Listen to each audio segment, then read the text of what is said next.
মোল্লা সাহেবের মৃত্যু সংবাদ। মোল্লা সাহেব একদিন বেড়াতে বেরিয়েছেন। হঠাৎ উল্টো দিক থেকে একটা খ্যাপা ষাঁড় ভীষণ জোরে সেদিকে এসে দেখে ভয়ে মোল্লা নালায় ঝাঁপ মারলেন। ঝাঁপ মেরেই মনে মনে ভাবলেন তিনি বোধহয় মরে ভূত হয়ে গেছেন।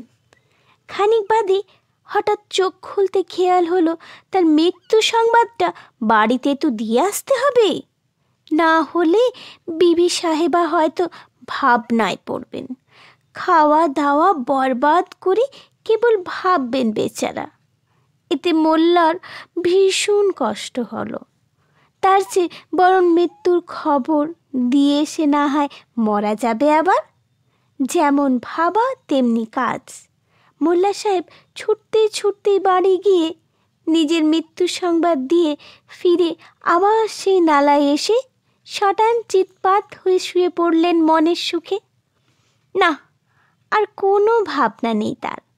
বিবি তো মোল্লার মৃত্যু সংবাদ পেয়ে এখন চিৎকার করে কান্না জুড়লেন যে সারা পাড়া একেবারে উঠে এলো। কি হলো কি হলো বলে সবাই এলে মোল্লা সাহেবের বাড়িতে জড়ো হলো। প্রতিবেশীরা সবাই সান্ত্বনা দিতে দিতে মোল্লার বউকে জিজ্ঞাসা করলেন, হঠাৎ মোল্লা সাহেবের মৃত্যু কিভাবে হলো? কে কখন হলো? আর কেই বা খবর দিল যে তিনি মারা গেছেন?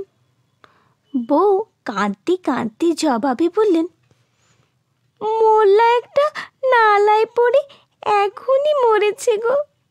এই খবর তো মিথ্যে কখনোই নয়। সে যে নিজে এসে খবর দিয়ে গেল, তা না হলে আমারই একদম বিশ্বাস হতো না গো।